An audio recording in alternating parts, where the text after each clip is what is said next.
Sahabat yang saya kasihi dalam Tuhan, bagaimana kita melupakan kekhawatiran? Saya melihat bahwa firman Tuhan mengajarkan kepada kita di Filipi pasal 4 ayat 6 yang berkata demikian. Janganlah hendaknya kamu khawatir tentang apapun juga, tetapi nyatakanlah dalam segala hal keinginanmu kepada Allah dalam doa dan permohonan dengan ucapan syukur. Sahabat yang saya kasihi, ketika seorang ibu menegur anaknya yang begitu mengidolakan, ya, dua orang ini, kalau kita lihat, yang satu dengan pakaian merah, ada laba-laba di dada, lalu pakaiannya dengan model tampilan jaring-jaring. Sang ibu berkata, kamu tidak belajar, kamu sibuk terus lihatin itu orang dengan gambar baju merah dengan jaring laba-laba. Saudara, semakin ibu itu marah dan minta dia melupakan. Mama gak mau ya, kamu harus lupain itu, ya, yang gambar merah dengan baju merah, jaring laba-laba. Lupakan, jangan ingat. Ingat pelajaranmu.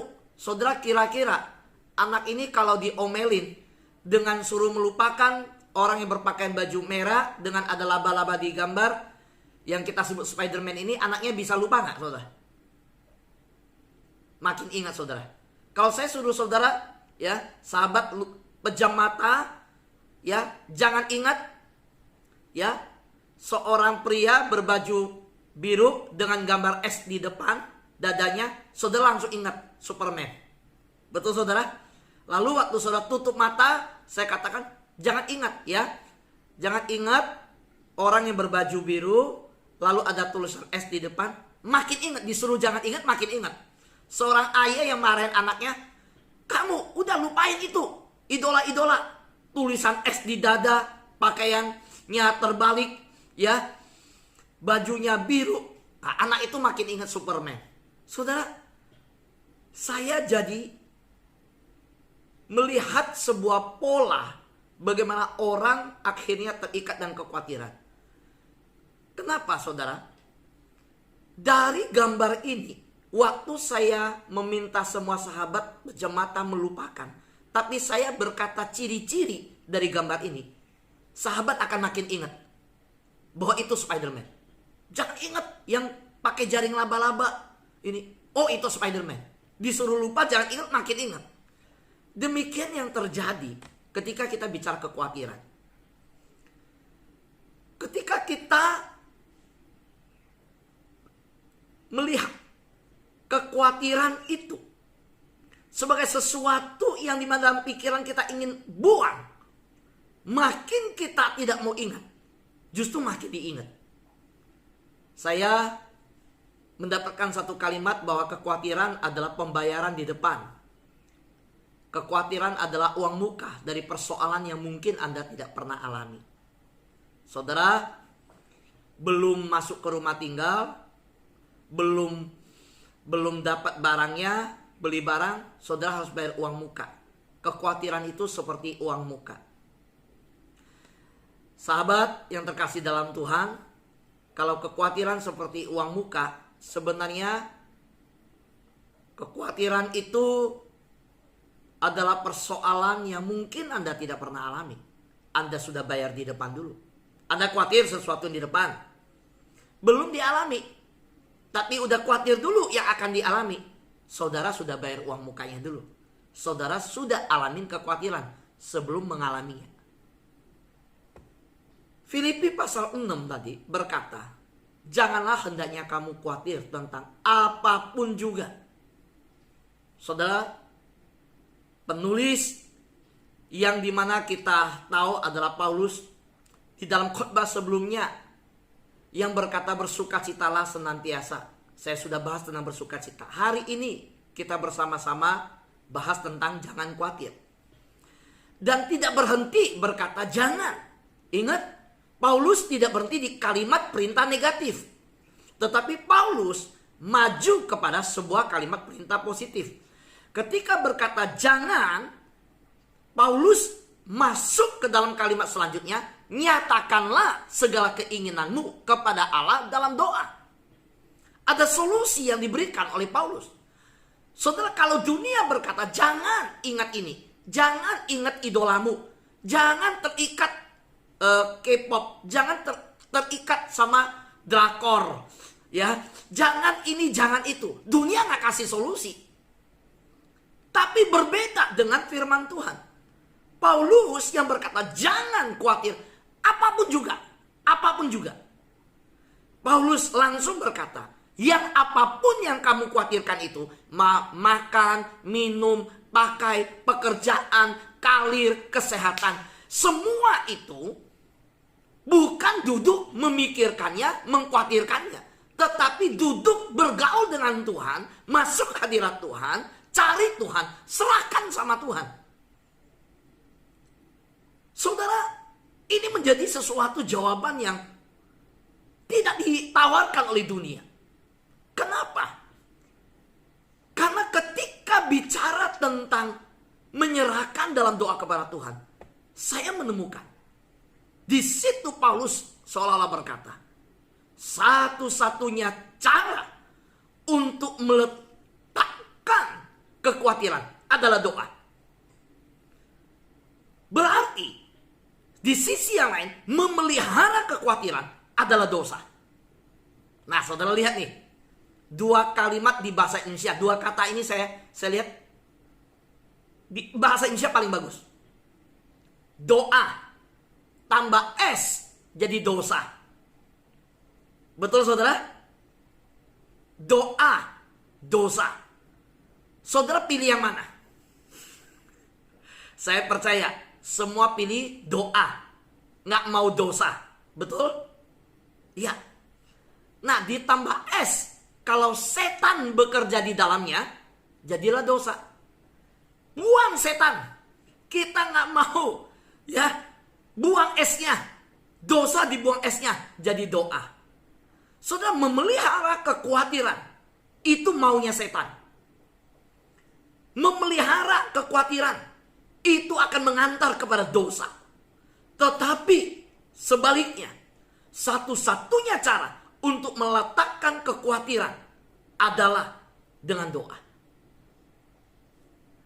Apa yang kita pilih hari ini untuk jalani sama-sama? Saya percaya kita bangun tidur, kita masuk dalam doa fajar, kita dengar firman Tuhan, kita semua rindu untuk hidup di hari ini di dalam kemenangan. Kalau demikian, saudara sudah sama-sama hari ini melalui satu jalan yang tepat. Kenapa? Kita berdoa sama-sama. Kita selalu setia sama-sama dalam doa. Dan satu-satunya cara untuk meletakkan kekhawatiran adalah doa. Nah, ini wajah-wajahnya ini sama-sama dengan firman Tuhan. Adalah orang-orang yang sudah bersama-sama berdoa, wajah yang tidak khawatir lagi. Amin saudara. Wajah yang tidak khawatir lagi. Nah, bukan hanya Paulus berkata, Petrus juga berkata tentang kekhawatiran. Saya bacakan. Serahkanlah segala kekhawatiranmu kepada Tuhan, sebab Tuhan yang memelihara kamu. Nah, jadi ini sama-sama mengungkapkan hal yang sama nih. Paulus berkata, jangan khawatir semua, serahkan ke Tuhan, datang sama Tuhan. Petrus berkata, serahkan segala khawatirmu. Paulus berkata, serahkan segala sesuatu. Petrus berkata, serahkan semua khawatirmu. Paulus memberi jawaban, datang sama Tuhan. Petrus juga kasih jawaban, Tuhan yang pelihara kamu. Jadi saudara yang terkasih dalam Tuhan, kalau kita melihat baik Paulus maupun Petrus, semuanya itu seirama dengan yang Yesus ajarkan. Yesus bilang apa? Matius pasal 6 ayat 32. Semua yang namanya kekhawatiran itu dicari bangsa-bangsa yang tidak mengenal Allah. Khawatir tentang makan, minum, pakai. Yesus bilang, jangan khawatir apa yang kau makan, apa yang kau minum, apa yang kau pakai. Semua itu dicari bangsa-bangsa yang tidak mengenal Allah. Nah, saudara, maka saya lihat polanya ya. Paulus bilang, segala sesuatu yang kamu khawatir, jangan. Kamu datang ke Allah. Berarti orang yang punya Allah. Petrus berkata, serahkan semua khawatirmu. Kepada siapa? Kepada Allah. Karena jawabannya Allah yang pelihara. Bukan dunia, bukan yang lain. Yesus berkata, kalau kamu masih khawatir akan itu, kamu kayak orang gak kenal Allah. Nah makanya dua titik ini gak ada yang namanya tengah-tengah. Orang yang khawatir, dia sedang berseberangan dengan Allah. Orang yang bersama dengan Allah, dia jauh dari kekhawatiran. Katakan amin. Amin saudara? Ya. Saudara, itu jawabannya.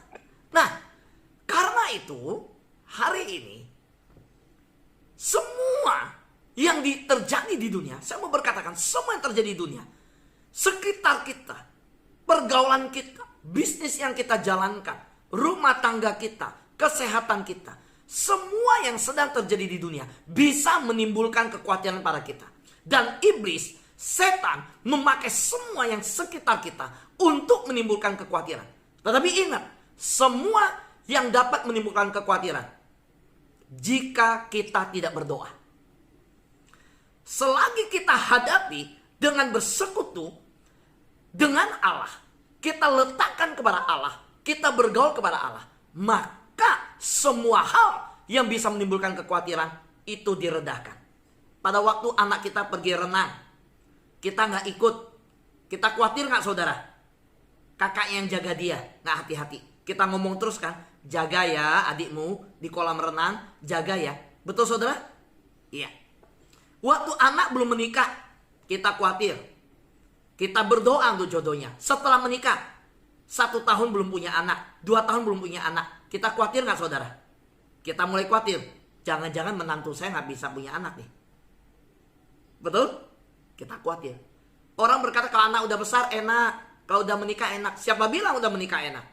Waktu malam hari dengar cucu sakit, anak kita telepon, Mah, anak saya panasnya tinggi.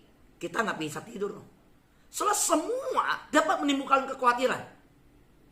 Semua bisa. Jika kita tidak berdoa. Hari ini jadwal-jadwal kita ada. Saudara punya rencana hari ini. Kita berkhawatirkan cuaca. Kalau hujan gimana ya acara nggak jalan. Ketika kita mulai Zoom meeting di kantor kita. Sebuah meeting yang penting hari ini. Oh ada rapat majelis daerah. Ada hal penting. Wah ini Zoom rumah saya, internet saya lancar nggak ya? Kita ada khawatir. Ada khawatir. Pasti ada.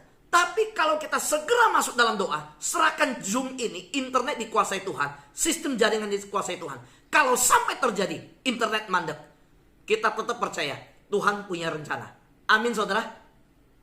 Ya. Ketika umur bertambah, saudara tahu, kita yang muda nyanyi Happy birthday to you. Ya anak-anak muda seneng. Apalagi anak kecil, Happy birthday to you. Iya. Coba yang ulang tahun ke 78, 79. Happy birthday to you. Dia nyanyilah senyum-senyum depan cucu dalam hati. Cucu, tulang papa udah, tulang kakek, opa, akong ini.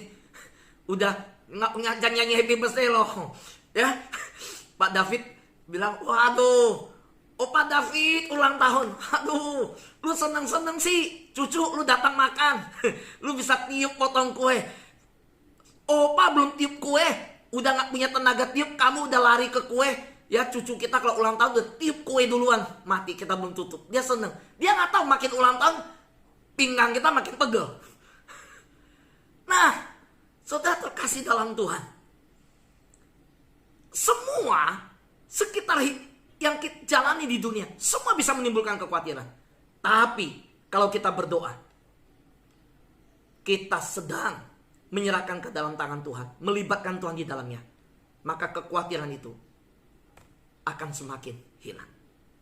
Pemazmur juga berkata, bukan hanya Yesus mengajarkan kekhawatiran, Paulus, Petrus, pemazmur juga berkata di Perjanjian Lama, apabila bertambah banyak pikiran dalam batinku, penghiburanmu menyenangkan jiwaku. Nah saudara, inilah dua sisi. Bahwa ketika Paulus berkata kekhawatiran, Paulus kasih solusi. Datang sama Tuhan, serahkan dalam doa. Petrus berkata, menghadapi segala kekhawatiran, hadapi dengan serahkan Tuhan yang pelihara. Ingat Tuhan yang pelihara. Mazmur berkata, kalau bertambah banyak pikiran, ingat penghiburan itu hanya dalam Tuhan. Jadi penghiburan datang dari Tuhan, yang memelihara itu Tuhan. Yesus berkata, Bapa yang memelihara. Paulus berkata, dalam doa Tuhan yang akan kasih jawaban. Saudara, terlalu banyak nasihat firman Tuhan tentang mengalahkan kekhawatiran, tentang jangan khawatir, tentang melupakan kekhawatiran. Sekarang pilihannya adalah apa yang menjadi respon kita. Cara untuk melupakan kekhawatiran adalah dengan memusatkan pikiran kita pada kebaikan dan pemeliharaan Allah. Amin, saudara. Ya, itu cara. Amin. Dan saya percaya bahwa semakin sahabat doa memikirkan kebaikan Allah, semakin berkurang kekhawatiran Anda. Hari ini kita akan jalani bersama-sama. Lewat setiap hari doa fajar, biar orang yang bertemu dan menatap wajah kita berkata, kok mukamu makin segar ya? Ya saudara, mungkin ada yang lain. Oh, saya mulai makan ikan salmon. Saya mulai jaga, saya mulai olahraga. Tapi jangan lupa kasih jawaban. Sahabat doa, ketika orang berkata, mukamu lebih merah ya, lebih segar, bilang sama dia, saya sekarang setiap hari doa pagi. Saya bertemu Tuhan. Amin. Iya, kita bertemu Tuhan. Jadi biarlah kita semakin ceria. Karena apa? Karena orang percaya itu diberikan jalan keluar. Allah menanti. Bapa di surga mengelurkan tangan dan berkata, yuk sini, tanganku sudah terentang di kayu salib, saya menerima semua kekhawatiranmu. Letakkan, dan Bapa di surga memelihara kamu. Siapa yang pelihara kita? Bapa. Bapa pencipta langit dan bumi, semesta alam semesta, ya, penguasa alam semesta, pencipta alam semesta, yang berkata, aku pelihara hidupmu. Apa yang kita khawatir? Biarlah kita seperti iklan salah satu obat. Masih sakit kepala, lupa tuh. Hari ini sebagai orang percaya, selesai doa fajar, ketemu orang tanya, masih khawatir gak? Yang kemarin masalah gimana? Masalah kemarin, lupa tuh. Udah ikut doa fajar, saya udah lupa tuh masalah kemarin. Masih gimana, anakmu sakit, khawatir gak? Yang khawatir apa ya? Yang soal sekolah, lupa tuh. Kok bisa lupa? Nggak tahu, saya tadi ikut doa fajar udah lupa tuh. Yang saya ingat adalah kebaikan Tuhan. Yang saya ingat adalah kemurahan Tuhan. Amin. Tuhan berkati kita semua.